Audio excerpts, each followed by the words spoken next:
அனைவருக்கும் வணக்கம். பாஜக முன்னாள் மாநில தலைவர் அண்ணாமலை இன்றைக்கு அவருக்கு பாஜகவில் எந்த பொறுப்பும் இல்லை. நடந்து முடிந்த சட்டமன்ற தேர்தலில் அவர் போட்டியிடவும் இல்லை.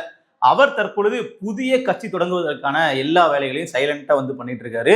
ஜூன் 4ஆம் தேதி அவருடைய பிறந்த நாள் அன்று இது குறித்தான அறிவிப்பு அபிஷியலா வெளியாகும். ஸோ இப்போ வரைக்கும் நடந்துட்டு இருக்கிறது என்ன அப்படின்னு பார்க்கும் பொழுது, அண்ணாமலை அவர்கள் கடுமையான அதிருப்தியில இருந்துட்டு இருந்தாரு இவ்வளவு நாளா.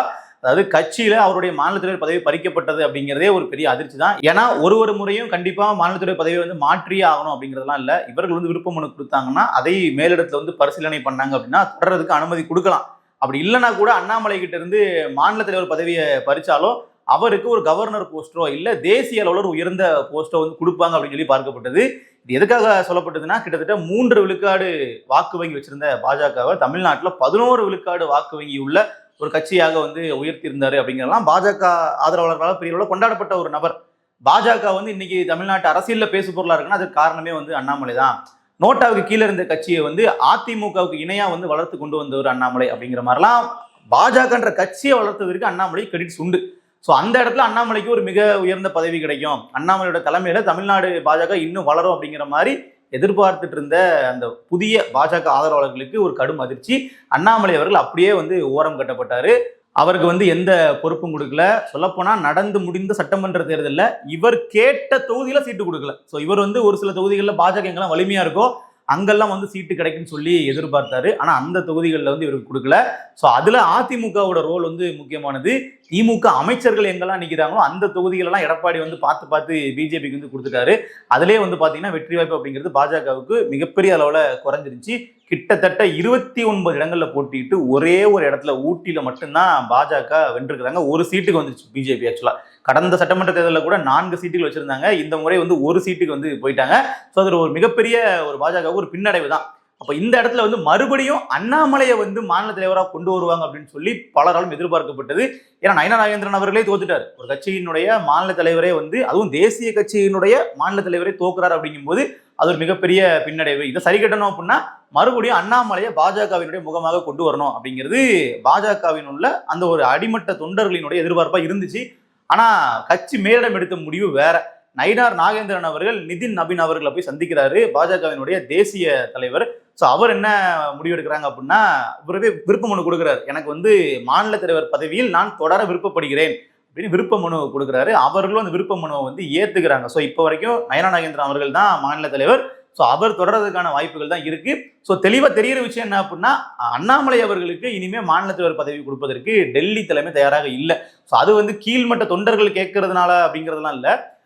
பாஜகவில் உள்ள மூத்த தலைவர்கள் இருப்பாங்க இல்லையா, இதற்கு முன்னாடி தலைவர்களாக இருந்தவங்க இல்ல அண்ணாமலையோட சீனியர்ஸ் இருப்பாங்க இல்லையா, அவர்களால பாத்தீங்கன்னா இந்த விஷயம் அண்ணாமலைக்கு தட்டி தட்டி போயிட்டே இருந்துச்சு. இப்போ கிட்டத்தட்ட ஃபைனலைஸ் ஆகிட்டு இல்லை, அண்ணாமலைக்கு இது வாய்ப்பே இல்லை, மாநில தலைவர் பதவி அண்ணாமலைக்கு இல்லை அப்படிங்கிறது முடிவானதற்கு பின்னாடிதான் அண்ணாமலையினுடைய ஆதரவாளர்கள் ரொம்ப அண்ணாமலைக்கு ப்ரெஷர் கொடுக்குறாங்க. நீங்க தனி கட்சி தொடங்குங்க, நீங்க தொடங்குங்க, நம்ம பார்த்துக்கலாம் அப்படிங்கிற மாதிரி அவரை மைண்ட் செட் பண்ணி இப்போ தொடங்க வைக்கிறதுக்கான வேலைகள்லாம் போயிட்டு இருக்கு. இதுல அண்ணாமலை எப்பவுமே என்ன பண்ணுவார்னா, இமயமலைக்கு யாத்திரை போவார். அதாவது ஒரு முக்கியமான முடிவு எடுக்கிறதுக்கு முன்னாடி, கிட்டத்தட்ட மாநில தலைவராக அண்ணாமலை பதவி ஏற்கிறதுக்கு முன்னாடியும் இதே மாதிரி இமயமலை பயணம் போயிருந்தாரு. அப்புறமா மாநில தலைவர் பதவி பறிக்கப்பட்ட பின்னாடியும் அதே மாதிரி இமயமலைக்கு பாத யாத்திரை போயிருந்தாரு. ஸோ மறுபடியும் இப்பவும் அவர் போயிருக்கிறாரு. அப்போ கிட்டத்தட்ட ஒரு முக்கியமான முடிவு எடுக்க போறாரு அப்படின்னு தான் பலரும் எதிர்பார்க்கப்படுது. அண்ணாமலை அப்படி ஒருவேளை ஒரு புது கட்சி ஆரம்பிக்கிறார் அப்படின்னா அதனுடைய தாக்கம் என்னவா இருக்குன்ற ஒரு கேள்வி இருக்கு. ஏன்னா இப்ப இன்றைக்கு கூட அண்ணாமலை அவர்கள் டெல்லிக்கு சென்று நிதின் நபீன் அவர்களை சந்திக்கிறார். ஸோ அப்போ இப்போ வரைக்கும் ஒரு பிஜேபி கூட தொடர்புல இருக்கிறாரா இல்ல புது கட்சி தொடங்குவாரா அப்படிங்கிற கேள்வி இருக்கு இல்லையா.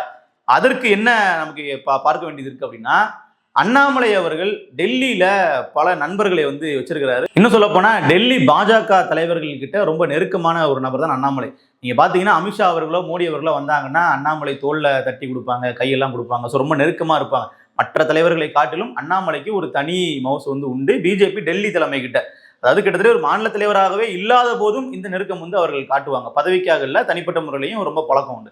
அப்போ அவர்கள் நம்ம தப்பா எடுத்துக்க கூடாது. நம்ம தனி கட்சியே தொடங்கி போனாலும் நமக்கு ஒரு பேக்கப்பாவோ இல்ல பாத்தீங்கன்னா நாளைக்கு நமக்கு எதிராகவோ எந்த வேலையும் மேல செஞ்சிடக்கூடாது அப்படிங்கிறதுனால இவர் அவர்களை நேரடியா பகைச்சுக்கணும் அப்படின்னு சொல்லி விரும்பல.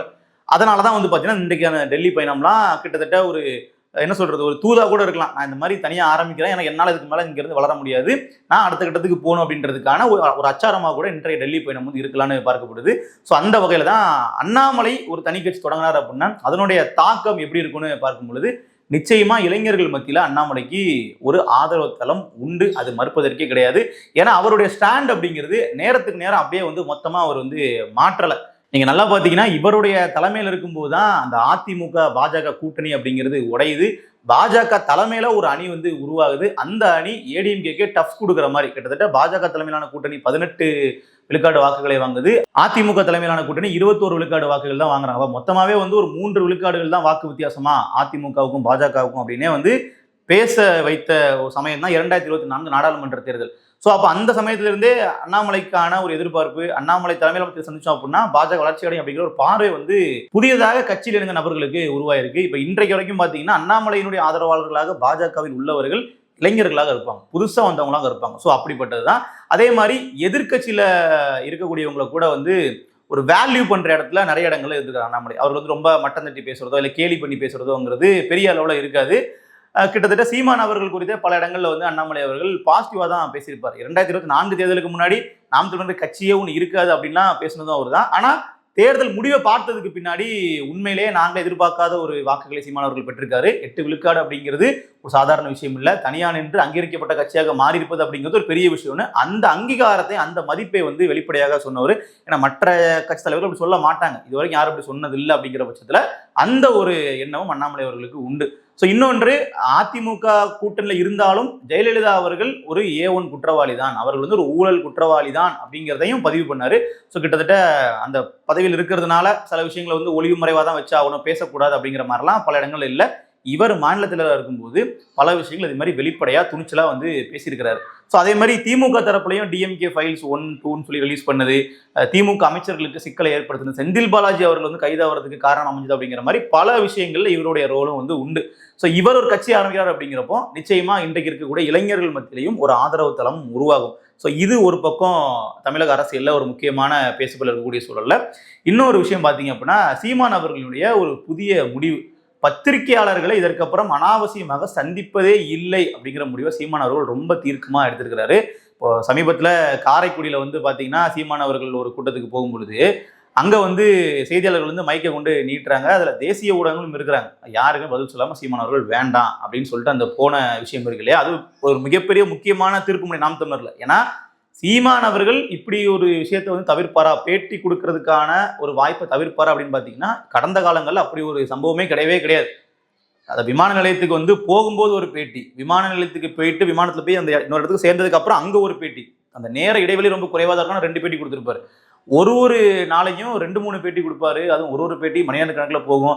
நியூஸ் சேனல்ஸுக்கு கண்டென்ட் கொடுத்துக்கிட்டே இருப்பார். ஸோ சீமான் அவர்களை வைத்து நியூஸ் சேனலுக்கும் வந்து பார்த்தீங்கன்னா அது கண்டென்ட் தான். சீமான் வந்து எது கேட்டாலும் பதில் சொல்லுவார், என்ன வேணாலும் கேட்கலாம், எப்படி வேணாலும் கேட்கலாம். மற்ற தலைவர்கள் கிட்ட இது மாதிரியான கேள்விகளை அவர்கள் கொண்டு போய் கேட்க கூட முடியாது. ஆனால் சீமான் அவர்கள் கிட்ட கேட்பாங்க, என்ன வேணாலும் கேட்பாங்க, குதர்க்கமாக கேட்பாங்க, இடக்கு முடக்க கேட்பாங்க. அப்படிலாம் கேட்டாலும் அவர் வந்து பதில் சொல்லுவார். ஆனால் இன்றைக்கு அவர் தவிர்த்துட்டு வந்து போறாரு. ஸோ கிட்டத்தட்ட இப்போ இன்றைக்கு அவர்கள் கேள்வி கேட்டாங்கன்னா கண்டிப்பாக என்ன பண்ணுவாங்க, விஜய் அவர்களுக்கு எதிராக சில கேள்விகளை கேட்பாங்க. அவரும் வந்து எந்த கேள்விக்குமே வந்து பதில் சொல்லாம போறதுங்க ரொம்ப ரொம்ப குறைவு.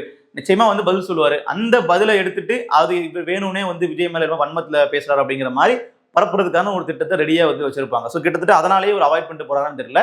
ஏன்னா கேள்விகள் ஒரு 10 கேள்விகள் கேட்கலாம். அதுல வந்து எந்த கேள்வியை போட்டா கான்ட்ரவர்சி ஆகுமோ, எதை போட்டா சீமான் மேல ஒரு நரேட்டிவ் செட் பண்ண முடியுமோ அது மாதிரியான கேள்விகளை தொடர்ச்சியா வந்து தொலைக்காட்சிகள்ல அதை வந்து பதிவு பண்ணுவாங்க. ஸோ மற்ற கேள்விகள்லாம் அப்படியே ஸ்கிப் பண்ணி கட் பண்ணி விட்டுருவாங்க. ஸோ ஒரு தலைவர் பேசினதுல எல்லாத்தையும் போட முடியுமா, அவர் வந்து 1 மணி நேரம் பேட்டி கொடுப்பாரு, 1 மணி நேரத்தையும் போட முடியுமா அப்படின்னா அது சாத்தியக்கூறுகள் இல்லதான். ஆனா அந்த பேட்டியினுடைய சாராம்சம் ஒன்று இருக்கும் இல்லையா, அந்த பேட்டி எதற்காக கொடுக்கப்பட்டது அப்படிங்கிற பிரதான காரணம் ஒன்று இருக்கும், அதை வந்து விட்டுருவாங்க. இந்த கான்ட்ரவர்சியான விஷயத்தை மட்டுமே வந்து தூக்கிட்டு பேட்டியா வந்து பல இடங்கள்ல பதிவு பண்ணியிருக்கிறாங்க. பல சமயங்கள்ல வந்து அதையே வந்து ட்ரெண்ட் பண்ணி சீமானுக்கு எதிராகவும் அந்த பேட்டிகளை மாத்தி விட்டுருக்காங்க. ஸோ அப்படியெல்லாம் பண்ணதினுடைய விளைவாக இந்த தேர்தல் முடிவு இந்த மாதிரி அமைஞ்சிருக்கும்னு சொல்லி சீமான் அவர்கள் நினைக்கலாம். ஸோ அதனாலேயே வந்து பார்த்தீங்கன்னா அப்படியே மொத்தமாக அவாய்ட் பண்ணிட்டு போயிட்டு இருக்காங்க. இது நாம் தமிழர் கட்சியினர்கிட்டே வந்து வரவேற்பை வந்து ஏற்படுத்துது. காரணம் என்னன்னா, முன்னாடிலாம் சீமான் அவர்களை காட்ட மாட்டாங்க பேட்டிகளில். ஸோ அதுக்கப்புறம் வந்து காட்ட ஆரம்பிச்சாங்க. ஒரு கட்டத்தில் நெகட்டிவாக மட்டுமே காட்ட ஆரம்பிச்சாங்க. ஒரு கான்ட்ரவர்சியாக பேசுறது, சர்ச்சையாக பேசுறது, இப்படியான விஷயங்கள் மட்டுமே காட்ட ஆரம்பிச்சாங்க. இவர்கள் ஒரு கேள்வியை கேட்டிருப்பாங்க, ஒரு கான்ட்ரவர்சியான கேள்வியாக இருக்கும். அதற்கான பதில் அப்படிங்கிறது ஸ்ட்ரெயிட் ஃபார்வர்டா சீமான் அவர்கள் சொல்லிடுவாரு. ஸோ அதை வந்து எடுத்து போட்டு இப்படி பேசியிருக்காரு அப்படிங்கும்போது சீமான் எதுக்கு இதை இப்ப பேசுறாருன்னு கேட்பாங்க. அவர் அதை பேசியிருக்க மாட்டாரு, இவங்க கேட்டிருப்பாங்க, அதை பேசியிருப்பாரு. ஆனா அது அப்படியே ட்விஸ்ட் செய்யப்படும். ஸோ இப்படியாக பல விஷயங்கள் வந்து நடக்கும் பொழுது அது நாம் தமிழர் கட்சிக்கு அகைன்ஸ்டா சமூக வலைதளங்கள்ல ஒரு கருத்து உருவாக்கத்தை செய்யும். ஸோ இதெல்லாம் ஒட்டு மொத்தமா தவிர்த்துட்டு சீமான் அவர்கள் ஒரு புதிய ஒரு பாதையில பயணிக்கிறார் அப்படின்னு நம்ம வந்து பார்க்க வேண்டியதா இருக்கு. இதற்கப்புறம் அந்த மாதிரியான பேட்டிகள் வந்து டோட்டலா அவாய்ட் பண்ணிட்டாரு. நீங்க வந்து சீமான் அவர்களை காட்டுறனாலும் பரவாயில்ல, இல்லை நீங்க வந்து இது மாதிரி எதிரியா மக்கள்கிட்ட போயிட்டு பிரதிபலிக்கக்கூடிய வேலைகளை நீங்க பார்க்க வேண்டாம் அப்படிங்கிறதான் சீமான் அவர்களினுடைய அந்த ஒரு புதிய ஒரு வியூகமா இருக்கு. ஆனா அதே சமயத்துல ஒரு கட்சி வந்து இப்ப ஆட்சி அமைச்சிருக்கிறாங்க, உடனடியா இப்ப எது நம்ம தீவிரமா பேசினாலும் அது கண்டிப்பா வந்து ஒர்க் அவுட்டும் ஆகாது. அது நாம் தமிழர் கட்சியின் மேலதான் ஒரு எதிர்மறையான எண்ணத்தை வந்து பெரிய அளவுல வந்து உருவாக்கும். அதனால கொஞ்சம் நிதானமா இருப்போம். டைம் வரும்போது ஸ்ட்ரைக் பண்ணலாம் அப்படிங்கிறதா இப்ப என்டிகேவோட ஒரு ஸ்ட்ராட்டஜியா வந்து இருக்கு. ஸோ நிச்சயமா இப்ப தாவேக்காவுடைய அமைச்சர்கள் வந்து பல இடங்கள்ல வந்து தவறுகள் பண்றாங்க. தமிழ்நாட்டில் வந்து மின்வெட்டு பிரச்சனைகள் இருக்கு. இதற்கெல்லாம் வந்து சீமான் அவர்கள் கொந்தளிச்சு பத்திரிகையாளர்கள்ட்ட சந்திக்கலாம், அது விஷயங்களை வந்து பேசலாம். ஆனா இப்ப வேண்டாம், கொஞ்சம் விட்டு பிடிக்கலாம் அப்படிங்கிறதா சீமான் அவருடைய ஸ்ட்ராட்டஜியா வந்து இருக்கு. சோ இதுல வந்து பாத்தீங்கன்னா சீமான் அவர்கள் வந்து பேட்டி மட்டும்தான் வந்து கொடுக்காம இருக்காரு. ஆனா அதை தாண்டி நாம் தமிழர் கட்சி வந்து பல போராட்டங்கள் வந்து முன்னெடுக்கிறாங்க, பல ஆர்ப்பாட்டங்கள் முன்னெடுக்கிறாங்க. அதெல்லாம் வந்து எந்த விதமான தொய்வும் வந்து இல்ல. இப்ப திருப்பூர்ல கூட வந்து தமிழர்கள் வந்து வடமாநிலத்தவர்கள் தாக்கப்பட்டது குறித்தான போராட்டங்களுக்கும் அவர்கள் வந்து பண்ணியிருக்காங்க. அதுக்கப்புறமா வந்து கோவை சூலூர்ல அந்த 9 வயது சிறுமி வந்து பாலியல் வன்கொடுமைக்கு உள்ளாக்கப்பட்ட சம்பவத்திலையும் மக்களுக்கு ஆதரவா வந்து போராட்டம் செஞ்சிருக்காங்க. ஸோ இப்படியாக தொடர்ச்சியா மக்கள் பிரச்சனைகள்ல வந்து பங்கு கொள்றாங்க. சீமான் அவர்கள் அடிக்கடி பத்திரிகையாளர்களை சந்திப்பதிலிருந்து கொஞ்சம் வந்து விலகி நிற்கிறாரு. இது அந்த கட்சிக்கு ஒரு நல்ல எண்ணத்தை தான் வந்து மக்கள் மத்தியில் ஏற்படுத்துது.